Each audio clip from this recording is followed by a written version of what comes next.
बीजापुर में पौंडीचेरी के गाड़ियां जब्त। बीजापुर शहर के आरटीओ द्वारा दी गई जानकारी के मुताबिक कुल 68 पौंडीचेरी के गाड़ियां और दूसरे राज्य के कुल 28 गाड़ियों को जब्त किया है, क्योंकि उनका कहना है कि पौंडीचेरी में टैक्स भर के कर्नाटका में चलाना गलत है। अगर कर्नाटका में चलाना है तो कर्नाटका गवर्नमेंट को ही टैक्स देना होगा।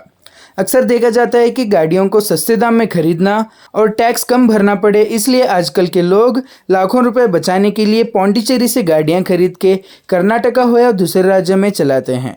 इसी के चलते हमारे माध्यम से इसके जिम्मेदार ने बात करते हुए इसकी पूरी जानकारी दी। ಇವತ್ತು ನಮ್ಮಲ್ಲಿ ಕರ್ನಾಟಕ ರಾಜ್ಯದಲ್ಲಿ ಇರ್ತಕ್ಕಂಥ ವಾಸ ಮಾಡ್ತಕ್ಕಂಥವ್ರು ಇವತ್ತು ಇಲ್ಲಿ ನಮ್ಮ ಕರ್ನಾಟಕದ ಜನ ಇವತ್ತೇನಂದರೆ ಟ್ಯಾಕ್ಸ್ ಕಡಿಮೆ ಆಗುತ್ತೆ ಅನ್ನೋ ದೃಷ್ಟಿಯಿಂದ ಹೇಳಿ ಪಾಂಡಿಚೇರಿಗೆ ಹೋಗಿ ರಿಜಿಸ್ಟರ್ ಮಾಡ್ತಾರೆ. ಅವ್ರ voter I D Aadhaar card ಎಲ್ಲ ಇಲ್ಲೇ ಇರುತ್ತೆ, ಇಲ್ಲೇ ಇರ್ತಾರೆ.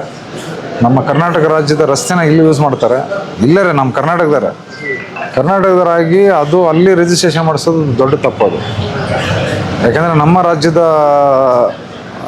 ಇಲ್ಲಿ ರಸ್ತೆನ ಉಪಯೋಗಿಸ್ಕೊಂಡು ಅಲ್ಲಿ ಟ್ಯಾಕ್ಸ್ ಕಟ್ಟಿ ಇಲ್ಲಿ ನಮಗೆ ನಮ್ಮ ಕರ್ನಾಟಕ ಸರ್ಕಾರದ ರಾಜಸ್ವಕ್ಕೆ ನಮಗೆ ಗೌರ್ಮೆಂಟಿಗೆ ಲಾಸ್ ಆಗ್ತಾಯಿದೆ.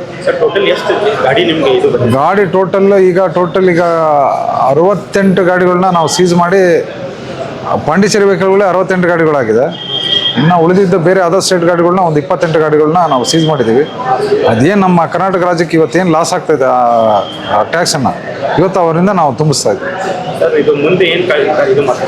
ಕಾರ್ಯಕ್ರಮ ಅಂತಂದರೆ ಇದು ಲಾ ಇದೆ, ಕಾನೂನು ಇದೆ. ಅವ್ರು ಇಲ್ಲೇ ಇದ್ದಾರೆ, ಇಲ್ಲೇ ರಿಜಿಸ್ಟ್ರೇಷನ್ ಮಾಡಿಸ್ಬೇಕು, ಇಲ್ಲೇ ಟ್ಯಾಕ್ಸ್ ಕಟ್ಟಬೇಕು. ಅದು ಬಿಟ್ಬಿಟ್ಟು ಬೇರೆ ರಾಜ್ಯದಲ್ಲಿ ಹೋಗಿ ಟ್ಯಾಕ್ಸ್ ಕಟ್ಟಿ ಇಲ್ಲಿ ಓಡಿಸೋದು ಅಂತ ಹೇಳಿದ್ರೆ ಅದು ಕಾನೂನಿಗೆ ವಿರೋಧ. ಅದರಿಂದ ನಾವು ಇದು ನಿರಂತರವಾಗಿ ನಡೀತಾನೆ ಇರುತ್ತೆ. ರಿಲೀಸ್ ಮಾಡ್ಬೇಕಂದ್ರೆ ಟ್ಯಾಕ್ಸ್ ಕಟ್ಟಿದ ನಾವು ರಿಲೀಸ್ ಮಾಡ್ಬೋದು. ಹೌದೌದು, ಕರ್ನಾಟಕ ನಮ್ದು ಏನಿದೆ ಟ್ಯಾಕ್ಸ್ ಏನಿದೆ, ನಮ್ದು ಸ್ಲ್ಯಾಬ್ ಇದೆ, ಇಷ್ಟಿಷ್ಟು ಇದೆ, ಲೈಫ್ ಟೈಮ್ ಟ್ಯಾಕ್ಸ್ ಅಂತೇಳಿ ಅಂತ ಇದೆ. ಅದು ಕಟ್ಟಿದ್ರೆ ಅದನ್ನ ನಾವು ರಿಲೀಸ್ ಮಾಡಿ ಅವ್ರಿಗೆ ನಾವು ಕೊಡ್ತೀವಿ. ಇಲ್ಲಿ ಟ್ಯಾಕ್ಸ್ ಕಟ್ಟಿ ಓಡಿಸ್ಬೋದು.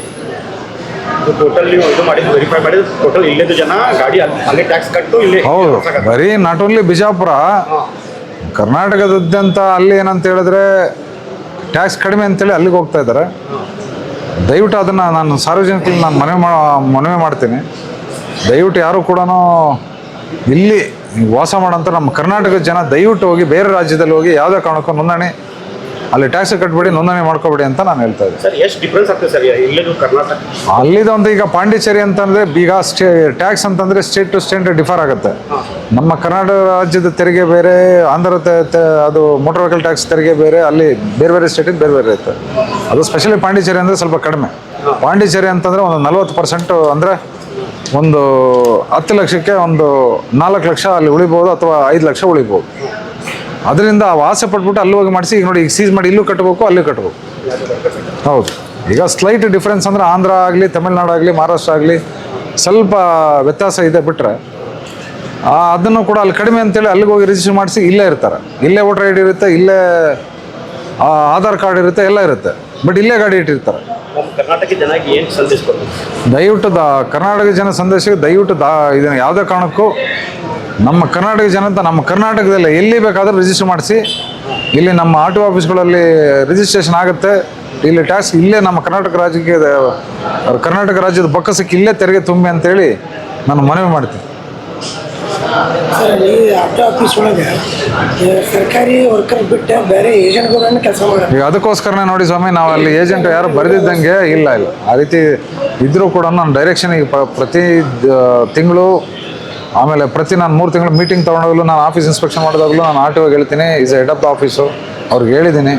ಈಗ ಏನಾಗುತ್ತೆ ಅಂತ ಹೇಳಿದ್ರೆ, ನೀವು ಹೇಳ್ತೀರಿ ಮಧ್ಯವರ್ತಿಗಳು ಅಂತ ಹೇಳ್ತೀರಿ. ಈಗ ನಾನು ನೋಡ್ದಂಗೆ ಈಗ ನೀವು ಬನ್ನಿ ತೋರಿಸ್ತೀನಿ, ನಾನು ಬೇಕಾದ್ರೆ ಈಗ ಎಲ್ಲರೂ ಗೊತ್ತಾಗಿದೆ ಬೇಕಾದ್ರೆ ತೋರಿಸ್ತೀನಿ. ನೀವು ಒಂದು ಕೆಲಸ ಮಾಡ್ಬೇಕಂದ್ರೆ ನಿಮ್ಮ ಜೊತೆ 2-3 ಜನ ಬರ್ತಾರೆ. ಒಂದು ಕೆಲಸಕ್ಕೋಸ್ಕರ 2-3 ಜನ ಬರ್ತಾರೆ. ಈಗ ಸಾರ್ವಜನಿಕರ ಆಫೀಸ್ ಇದು, ನಾವು ಸಾರ್ವಜನಿಕ ತಡೆಗಟ್ಟೋದಕ್ಕಾಗಲ್ಲ. ಹಾಗಾಗಿನೂ ಕೂಡ ನಾವು ಇಲ್ಲಿ ಮಾಡಿ ಏನು ಅರ್ಜಿದಾರರಿದ್ದಾರೆ, ಅರ್ಜಿದಾರರು ಬಿಟ್ಬಿಟ್ಟು ಉಳಿದಂಥವರಿಗೆ ಬಂದಾಗಿ ಏನು ಪರ್ಪೋಸಿಗೆ ಬರ್ತಾರೆ ಅಂತೇಳಂತ ಒಂದು ರಿಜಿಸ್ಟರ್ ಕೂಡ ಮೇಂಟೈನ್ ಮಾಡಿದ್ದೀವಿ. ಆ ರೀತಿ ಯಾರು ಅನಧಿಕೃತ ವ್ಯಕ್ತಿಗಳು ಏನಾದ್ರು ಕಂಡು ಬಂದಲ್ಲಿ ತಾವುಗಳು ಏನಾದ್ರು ಹೇಳಿದ ಪಕ್ಷದಲ್ಲಿ ಅವ್ರುಗಳ ವಿರುದ್ಧ ನಾವು ಕ್ರಮ ಕೈಗೊಳ್ತೀವಿ. ಇಲ್ಲ ಸರ್, ಈ ಆರ್ ಟಿ ಆಫೀಸ್ ಕಡೆಯಿಂದ ನಾವು ಲೋಕಾಯುಕ್ತ ದೂರನ್ನು ಕೊಟ್ಟಿದ್ದೀವಿ. ಈಗ ನಾವು ನಮ್ಮ ಪ್ರಶ್ನೆ ಏನಂದ್ರೆ, ಈ ಏಜೆಂಟ್ಗಳಿಗೆ ಈ ಟ್ಯಾಕ್ಸ್ ಸವಲತ್ತು ಕೊಟ್ಟು ಇಲ್ಲ, ದಯವಿಟ್ಟು ಏಜೆಂಟ್ ಅಂತ ನೋಡಿ. ಈಗ ನೀವು ಹೇಳಿದ ಏಜೆಂಟ್ ಅಂತ ಹೇಳಿದ್ರೆ, ಈಗ ಯಾರ ಇಲ್ಲಿ ನಮಗೆ ಕೆಲವುಗಳು ಡಿ ಎಲ್ಗಾದರೆ ಕ್ಯಾಂಡಿಡೇಟ್ ಬರಲೇಬೇಕು. ಅವನು ಏಜೆಂಟ್ ಬಂದರೂ ಮಾಡ್ಕೊಡೋಕ್ಕಾಗಲ್ಲ, ಯಾರು ಬಂದರೂ ಮಾಡ್ಕೊಡೋಕ್ಕಾಗಲ್ಲ. ಕೆಲವು ಬಯೋಮೆಟ್ರಿಕ್ ಅಂತ ಹೇಳಿದ್ರೆ ಲೈಸೆನ್ಸ್ ಬಯೋಮೆಟ್ರಿಕ್ ಅಂದ್ರೆ ಅವರೇ ಖುದ್ದಾಗಿ ಬರಬೇಕು. ಈಗ ಕೆಲವೆಲ್ಲ ನಮ್ಮದ್ರಲ್ಲಿ ಪೇಪರಿಗೆ ಸೈನ್ ಮಾಡಿಕೊಟ್ರೆ, ಪೇಪರ್ ಕೊಟ್ಟರೆ ಸಾಕು, ನಾವು ಮಾಡಿಕೊಡ್ತೀವಿ. ಈಗ ನಿಮ್ಮ ಪರವಾಗಿ ಯಾರೋ ಬರ್ತಾರೆ, ಅವ್ರನ್ನ ನಾವು ಏಜೆಂಟ್ ಅಂತ ಕರೆಯೋಕ್ಕಾಗಲ್ಲ. ಅಂಥವ್ರು ಬರ್ಬೋದು, ಅಥವಾ ನೀವು ಹೇಳ್ದಂಗೆ ಏಜೆಂಟ್ರು ಬರ್ಬೋದು. ಅಂಥ ಅನಧಿಕೃತ ವ್ಯಕ್ತಿಗಳು ಏನಾದರೂ ಬಂದ ಪಕ್ಷದಲ್ಲಿ ಅದು ತಡೆಗಟ್ಟೋದಕ್ಕೆ ಈಗ ನೋಡಿ ಹೆಲ್ಪ್ ಡೆಸ್ಕ್ ಅಂತೇಳಿ ಯಾರು ಒಳ ಪ್ರವೇಶಿಸಿದೆ ಅಂತೆ ನಮ್ಮ ಅರ್ಜಿದಾರನ ಬಿಟ್ಟು, ಇದು ಸಾರ್ವಜನಿಕರ ಆಫೀಸು, ನಾವು ಸಾರ್ವಜನಿಕ ತಡೆಗಟ್ಟೋಕ್ಕಾಗಲ್ಲ. ಇದು ಸಾರ್ವಜನಿಕರ ಆಫೀಸು, ನಾವು ಬಾಗಿಲು ಮುಚ್ಚೋಕ್ಕಾಗತ್ತಾ? ಇಲ್ಲ ಪರ್ಟಿಕ್ಯುಲರ್ ಒಬ್ಬ ಮನುಷ್ಯ ಬಾರ ತಿರುಗಿ ಬರಾಕಂದ್ರೆ ವಾರ್ನರೇ ಮಾಡ್ಬೋದಲ್ಲ ಸರ್? ಅಲ್ಲ ವಾರ್ನಲ್ಲ. ಈಗ ಅದಕ್ಕೆ ನಾವು ರಿಜಿಸ್ಟರ್ ಇಟ್ಟಿದ್ದೀವಿ. ಆ ರೀತಿ ಮಧ್ಯವರ್ತಿಗಳು ಏನಾದ್ರು ಬಂದ ಪಕ್ಷದಲ್ಲಿ ನಾವು ಅವನ್ನ ತಡೆಗಟ್ತೀವಿ. ತಗೊಳ್ಳು ಬಂದರೆ ನೇರವಾಗಿ ನಮ್ಮ ಜಾಯಿಂಟ್ ಕಮಿಷನ್ಸ್ಗಾಗಲಿ ನನಗಾಗಲಿ ತಗೊಳ್ಳು ಏನಾದರೂ ಈಗ ಆರ್ ಟಿ ಒ ಆಗಲಿ, ಆರ್ ಟಿ ಒ ಇರ್ತಾರೆ, ತಗೊಳ್ಳು ದೂರು ಕೊಟ್ಟರೆ ನಾವು ಖಂಡಿತವಾಗ್ಲೂ ನಾವು ಕ್ರಮ ಕೈಗೊಳ್ತೀವಿ. ಮತ್ತೊಂದು ಪ್ರಶ್ನೆ, ಬಿಜಾಪುರ ಸಿಟಿ ಲಿಮಿಟ್ ಮೀರಿ ಆಟೋ ರಿಕ್ಷಾ ಆಗ್ಯಾವ, ಪರ್ಮಿಟ್ ಇಲ್ಲಾರ್ದ ಆಟೋ ರಿಕ್ಷಾ ಪಾಸಿಂಗ್ ಆಗಿ ಮಾಡುತ್ತೆ. ಈಗ ಅದು ಬಂತು. ಈಗ ಆಗದಲ್ಲೇ ನಾನು ಹೇಳಿದ್ದೀನಿ, ಪರ್ಮಿಟ್ ಇಲ್ದಲ್ಲೇ ಇರೋಂಥವಕ್ಕೆ ಏನಂತ ಈಗ ನಾವು ಚೆಕಿಂಗ್ ಮಾಡ್ತಿದ್ದೀವಿ. ನಾಟ್ ಓನ್ಲಿ ಬರೀ ಪಾಂಡಿಚೇರಿ ವೆಹಿಕಲ್ಗಳು, ಆ ಪಾಂಡಿಚೇರಿ ವೆಹಿಕಲ್ ಆಗಲಿ, ಅದರ್ ಸ್ಟೇಟ್ ವೆಹಿಕಲ್ ಆಗಲಿ ನಾವು ಚೆಕಿಂಗ್ ಮಾಡಲ್ಲ. ಯಾವುದೇ ಆಗಲಿ ನಮ್ಗೆ ಏನು ಮೋಟರ್ ವೆಹಿಕಲ್ ಏನು ರೂಲ್ಸು ಮತ್ತು ಆ್ಯಕ್ಟನ್ನ ವೈಲೇಷನ್ ಮಾಡಿ ಯಾವುದೇ ರಸ್ತೆಯಲ್ಲಿ ಓಡಾಡ್ತಿದ್ದಾವೆ ಅಂಥವಕ್ಕೆ ಖಂಡಿತವಾಗ್ಲೂ ನಾವು ಆ್ಯಕ್ಷನ್ ತೊಗೊಳ್ತೀವಿ. ಅದೇ ರೀತಿ ಸರ್ ಚರ್ಚಾಲ್ ಇದು ಜಳಕಿ ಚೆಕ್ಪೋಸ್ಟ್ನಾಗ ದುರ್ಕೆ ಚೆಕ್ಪೋಸ್ಟ್ನಾಗ ಲಕ್ಷಾಂತರ ರೂಪಾಯಿ ಸುಲಿಗೆ ಮಾಡತ್ತಾರೆ ಸರ್. ಇಲ್ಲ, ಅದು ಸುಳ್ಳು. ಇಲ್ಲ ನಮ್ಮಲ್ಲಿ ವಿಡಿಯೋ ಅದ ಸರ್, ಬೇಕಾದ್ರೆ ನಿಮ್ಮ ನಂಬರ್ ಕೊಡಿ, ನಾನೇ ನಿಮ್ಗೆ ಸುಳ್ಳು. ನೋಡಿ, ಅಲ್ಲಿ ನಮ್ಮ ಆರ್ ಟಿ ಒನ ಚೆಕ್ ಮಾಡ್ತಾ ಇರ್ತಾರೆ, ಜಾಯಿಂಟ್ ಕಮಿಷನ್ ಚೆಕ್ ಮಾಡ್ತಾರೆ, ನಾವು ಹೋಗಿ ಚೆಕ್ ಮಾಡ್ತೀನಿ. ಅಲ್ಲ, ಆ ರೀತಿ ಅದೆಲ್ಲ ಸುಳ್ಳು. ಅದು ಆ ಥರ ಇದ್ದರೆ ದಯವಿಟ್ಟು ತಾವು ಕೊಡಿ. ಆ ರೀತಿ ನೋಡಿ, ಸರ್ಕಾರಕ್ಕೆ ಬರೋಂಥ ರಾಜಸ್ವನ ನಾವು ಅದನ್ನು ತುಂಬಿ ನಾವು ಬ್ಯಾಂಕಿಗೆ ನಾವು ಜಮೆ ಮಾಡ್ತೀವಿ. ಅದು ಕೂಡ ನಾವು ಟಾರ್ಗೆಟು ಕೂಡ ನಾವು ಮಾಡಬೇಕಾಗುತ್ತೆ, ನಾವು ಸರ್ಕಾರಕ್ಕೆ ತುಂಬಬೇಕಾಗತ್ತೆ. ವೈಲೇಷನ್ ಆಗಲಿ, ತೆರಿಗೆ ವಂಚಿಸಿ ಓಡಾಡ್ತಿರೋಂಥ ವಾಹನಗಳಾಗಲಿ ಅವೆಲ್ಲ ಬಂದವುಗಳು ಕೂಡ ನಾವು ಕಲೆಕ್ಟ್ ಮಾಡಲೇಬೇಕಾಗತ್ತೆ. ಅದನ್ನು ಯಾರೋ ಕೆಲವರು ತೊಂದರೆ ಆದರೂ ಈ ರೀತಿ ಆರೋಪ ಮಾಡ್ಬೋದು ಬಿಟ್ಟರೆ, ಆ ರೀತಿ ಪರ್ಟಿಕ್ಯುಲರ್ ಕೇಸು, ಪರ್ಟಿಕ್ಯುಲರ್ ವಾಹನಕ್ಕೆ ಯಾರ್ಯಾರು ತೊಂದರೆ ಆದ ಪಕ್ಷದಲ್ಲಿ ತಾವು ನೇರವಾಗಿ ನಮ್ಮ ಸಂಪರ್ಕ ಮಾಡ್ಬೋದು. ನಮ್ಮ ಮೊಬೈಲ್ ಇದೆ, ಆರ್ ಟಿ ಒ ಇರ್ತಾರೆ, ಅಲ್ಲಿ ಇನ್ಸ್ಪೆಕ್ಟರ್ಗಳು ಇರ್ತಾರೆ, ನೇರವಾಗಿ ಖುದ್ದಾಗಿ ಹೋಗಿ ಮೀಟ್ ಮಾಡಿದ್ರೆ ನಾವು ಅದೇನಿದೆ ಅದು ಪರಿಹಾರ ನಾವು ಮಾಡ್ತೀವಿ, ಅದಕ್ಕೆ ಕ್ರಮನೂ ಕೈಗೊಳ್ತೀವಿ. ಸರ್ ಅರ್ಜಿದವರು ಡೈರೆಕ್ಟಾಗಿ ಬಂದರೆ ಈಗ ಸರ್ಕಾರಿ ಫೀಸ್ ಕಡಿಮೆ ಇದೆ, ಅದು 4,000 ರೂಪಾಯಿ ತೊಗೊಳತ್ತಾರೆ ಒಂದು ಲೈಸೆನ್ಸ್ ಮಾಡೋಕ್ಕೆ. ಇಲ್ಲ, ನೀವೇ ಆರ್ ಟಿ ಒನೇ ಬಂದು ಮೀಟ್ ಮಾಡಿ, ಆರ್ ಟಿ ಒನೇ ಬಂದು ಖುದ್ದಾಗಿ ಮೀಟ್ ಮಾಡಿ. ಯಾಕೆ ಫೀಸ್ ಇಷ್ಟು ಸರ್ಕಾರಿ ಫೀಸ್ ಇದೆ, ನಾನೇ ಕಟ್ಟಲಿ ಅಂತ ಕೇಳಿ. ನಿಮಗೆ ಕೇಳಬೇಡಿ ಅಂತ ನಾವೇನು ಯಾರು ಹೇಳಿಲ್ವಲ್ಲ. ನೀವು ಖುದ್ದಾಗಿ ಬನ್ನಿ ಕೇಳಿ, ನಮ್ಮ ಸಿಬ್ಬಂದಿನ ಕೇಳಿ. ಸರ್ ನಿಮ್ಮ ಹೆಸರು?